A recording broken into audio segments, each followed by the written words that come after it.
आज की वीडियो में हम बात करेंगे पाकिस्तान और न्यूजीलैंड के मैच बीच में जो पहला मुकाबला T20 का हुआ, उसके हवाले से बात करेंगे कि कहाँ पाकिस्तान से गलतियाँ हुई और कहाँ न्यूजीलैंड ने अच्छा खेला और क्या क्या पाकिस्तान ने गलतियाँ करी। सबसे पहले बात करते हैं इंटेंट की। जो इंटेंट का चूरन हमें भेजा गया था ना, जिस वजह से बाबर और रिजवान और जो सीनियर प्लेयरों को ड्रॉप किया गया, जो इंटेंट का चूरन हमें भेज के इनको ड्रॉप किया गया था ना, वो इंटेंट में सच बताऊँ, इंटेंट ये नहीं होता। जैसे आपने बॉल देखी और बल्ला आपके हाथ में, बॉल आपके सामने आ रही है और आप बल्ला घुमा दो, लग गई तो छक्का वरना तो बीट हो जाओगे, लग गई तो छक्का वरना तो बीट हो जाओगे। ये इंटेंट नहीं होता भाई। इंटेंट इंडिया वालों का देख लो, वो भी तो खेलते हैं, वो तो सीधा आके सिर्फ बल्ला नहीं घुमाते, वो भी तो देख के खेलते हैं। उनके कैसे 280 रन बन रहे और हमारी टीम 90 पे आउट हो रही है। इंटेंट का मतलब होता है कि आप थोड़ा तेज खेलो, मतलब कि आप बॉल को देखो, तो बॉल आपके जोन में आ रही है तो आप उसको हिट करो। इंटेंट का मतलब ये नहीं होता कि बॉल आपसे दूर है, आपके करीब है, आपके बॉडी पे बॉल आ रही है, पिच इतनी बाउंसी है और आप जाके सिर्फ बल्ले घुमाते रहो। घुमा होगा एक आधा तो लग जाएगा बल्ले पे बॉल, तो छक्का हो जाएगा। इस आसरे पे घुमा रहते हैं। मोहम्मद हारिस को ही देख लो, शुरू का 1 ओवर इसने खेला, पूरा 1 ओवर, और इसने 5 बॉलें बीट करी और छठी भी आउट हो गया।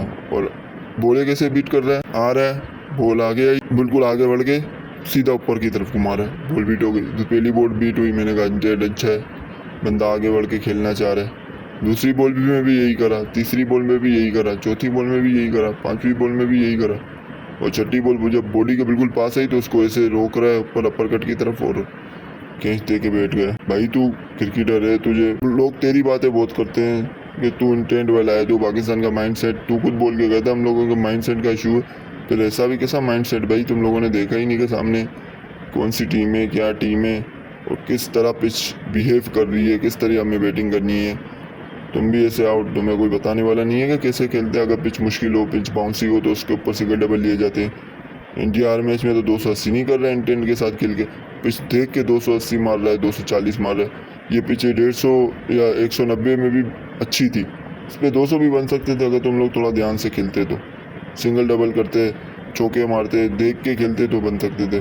दूसरा ओपनर हम आ जाते हैं हसन नवाज के ऊपर, इसने भी 2 बॉलें खेली भाई ने और लप्पा घुमाया। दूसरी बॉल पे पहली बॉल बीट हुई, दूसरी बॉल पे लप्पा घुमाया, बॉल पाँव के पास है, जरा सा उठी हो, ये लेग पे शॉट घुमाया उसने, टर्नमैन पे कैच आउट हो गए। बॉल को तो देखो, बॉल कहाँ आ रही है, तुम्हारे जोन में है नहीं है, तुम्हारे जोन बैट से बाहर जा रही है, बॉल बाहर की तरफ मूव हो रही है और तुम वहीं खड़े होके और वहीं से लेग की तरफ घुमा रहे हो। थोड़ा देखो करो बॉल को, यंग हो, अभी तो पहला ही मैच था तुम्हारा, तुम्हें भी क्या ही कहना है। मोहम्मद आइस के भी 16-17 मैच हो गए हैं, उसको तो कह ही सकते हैं। फिर बंदे बोलते हैं इसको ड्रॉप क्यों करते हो टीम से। फिर बात करते हैं हम अपने फरहानुल्लाह खान नियाजी के, इसके भी 5-6 मैच हो गए हैं, ऑस्ट्रेलिया में भी उसने खेला था, उसको भी देखना चाहिए था। सलमान अली आगा का तो समझ में ही नहीं आ रहा, उसके 90 के स्ट्राइक रेट से, 80 के स्ट्राइक रेट से उसको कैप्टन बनाया हुआ। फिर बात करते हैं शादाब खान के ऊपर, भाई इसका कौन सा कमबैक था, समझ में नहीं आ रहा। कमबैक था कि हमारे लिए मनुष्यत थी ना। इसने विकेट ली, विकेट में भी, बॉलिंग में भी इसने 9 के इकोनॉमी से रन दिए हुए हैं और है ना बैटिंग में भी इसने कुछ खास तो किया ही नहीं, 6 बॉलों पे 3 रन बनाए। फिर हम लोग आ जाते हैं कुछ दिल शाह ने थोड़ी बहुत हमारी इज्जत रखी है,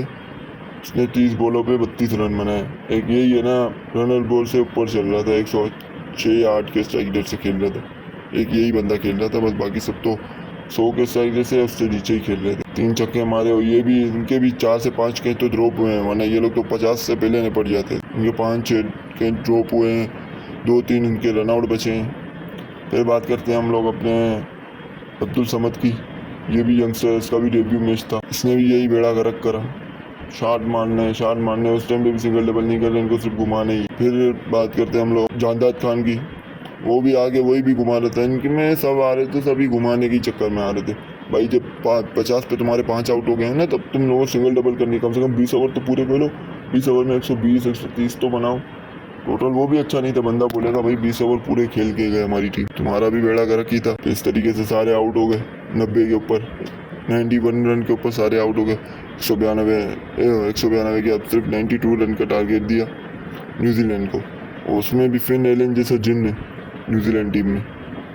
न्यूजीलैंड की भी बैटिंग देख लो, शुरू के 10 ओवर में उनके 1 ही रन था, फिर उसके बाद उन्होंने पिच को देख लिया ना कि उनके बिल्कुल सामने ही, मतलब पिच बाउंसी पिच है, तो उन्होंने पुल शॉट मारे हैं। फिर हमारे बॉलरों ने भी कोई ज़्यादा मेहनत नहीं करी, उनके पाँव पे ही बॉले मारे जा रहे हैं। शाहीन अफरीदी भी, भाई बाउंसी ट्रैक है, बाउंस मार, न्यूजीलैंड बॉलर से इनके भी सामने इनका भी बेड़ा गर्क हुआ। हमारे बॉलर भी ऐसे ही हैं, उन्होंने 10 ओवर में चेस कर लिए, 1 विकेट गवा के। उनकी बैटिंग देखो, उस तरीके से बैटिंग करनी थी भाई तुम्हें। उन्होंने भी तो 6 ओवर में 50 से ऊपर रन बनाए ना, 55। फिर वो इंटेंट के साथ नहीं खेल रहे थे, उनका इंटेंट सही था। या हमारा पावर प्ले के 6 ओवर में 34 रन, सच्चा बाबर और रिजवान था, उनको क्यों ड्रॉप करा? वो कम से कम 40 तो बनाते थे 5-6 ओवरों में, 40 से 45 रन। और ऐसी कभी कभी पिच अच्छी होती थी तो वो 50-60 पे भी पहुँचते थे। तुमसे क्या ही उम्मीद रखें, फिर इनसे क्या ही उम्मीद रखें हम लोग से। न्यूजीलैंड की टीम है, न्यूजीलैंड की भी कोई ये ना बोले हमारी यंग टीम थी, उनकी भी A-B-C टीम थी। उनके 2 या 3 बंदे ही मेन इंपॉर्टेंट बंदे थे टीम के अंदर। बाकी उन जिनको अपना रोल पता है कि हम 26 का T20 वर्ल्ड कप खेलेंगे। ना ग्लेन फिलिप्स था, ना इनका कैप्टन मिचेल सेंटनर था, इनका स्पिनर नहीं थे, इनके मैट हेनरी नहीं था, इनके बहुत से इंपॉर्टेंट बॉलर ही नहीं थे।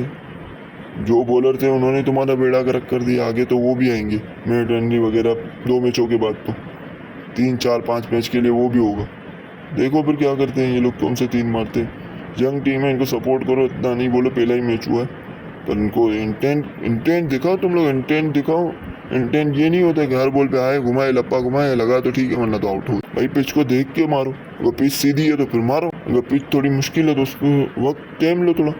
इनको भी पाकिस्तान बोर्ड ने भी सबसे बड़ा घटिया फैसला किया। इनको भी 1-2 सीनियर डालने चाहिए, या बाबर को या रिजवान को, इन दोनों में से किसी एक को इनको डालना चाहिए। समझा, जो इनको बता सके कि भाई इस पिच पे कैसे खेलना है। तुम कमेंटेटर सुन, उसने भी एक कमेंटेटर ने कहा कि इस सिचुएशन से पाकिस्तान को कौन बचा सकता था।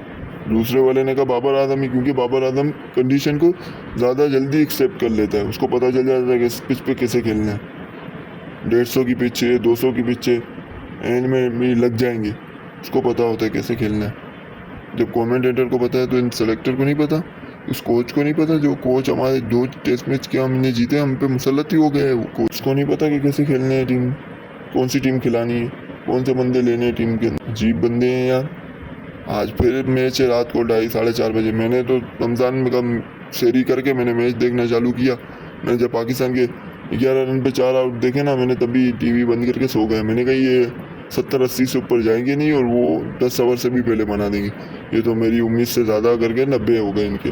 वो भी इन्होंने 4-5 कैच छोड़े न्यूजीलैंड वालों ने तब तो मैंने तो उसी टाइम पे फिर बंद करके मैं तो सो गया। मैंने कहा इससे अच्छी अपनी नींद क्यों आराम करूँगा, सुबह उठ के स्कोर कार्ड देख लूँगा। वही देखा है, उन्होंने 10 ओवर में पूरे कर लिए, इन्होंने 90 रन बनाए, 100 तो बनाए ही नहीं। जो ताबिश हाशमी के शो में जो बंदे ने शेयर मारा था ना कि बाबर के बगैर ये टीम 100 भी नहीं कर सकती। हाँ, उस बंदे ने सही कहा था। उस बंदे ने भविष्यवाणी कर दी थी कि ये टीम नहीं कर पाएगी 100 भी बाबर आजम के अलावा, और सही कहा था। आज फिर दूसरा मैच है T20 का, देखने तो उठेंगे। अगर ऐसा ही मैच हुआ तो फिर से टीवी बंद करके सो जाएंगे। क्यों, हम लोग शेमलेस वो है ना क्रिकेट फैंस, पाकिस्तान के जो फैंस है वो शेमलेस क्रिकेट फैंस। सपोर्ट करो इन बच्चों को, पर है ना इनको भी देखना चाहिए भाई। इंटेंट दिखाओ, जहाँ इंटेंट की ज़रूरत हो, जहाँ पिच ऐसी इंटेंट दिखाने की तो वहाँ इंटेंट दिखाओ। फिर आगे और भी बात करेंगे कल का मैच, आज का मैच देख के जो 6:15 बजे उसको मैच देख के फिर दूसरी वीडियो में बात करेंगे। अगर जीत गए तो अच्छी बात है, इनको जीतना ही चाहिए। पर अगर नहीं जीते तो इनको ज़्यादा ट्रोल भी नहीं करना चाहिए। हमें न्यू टीम है, हमारी भी यंग टीम है। कई लोग वीडियो को लाइक, चैनल को सब्सक्राइब, और टिकटॉक पे देख रहे हो तो चैनल को फॉलो कर देना।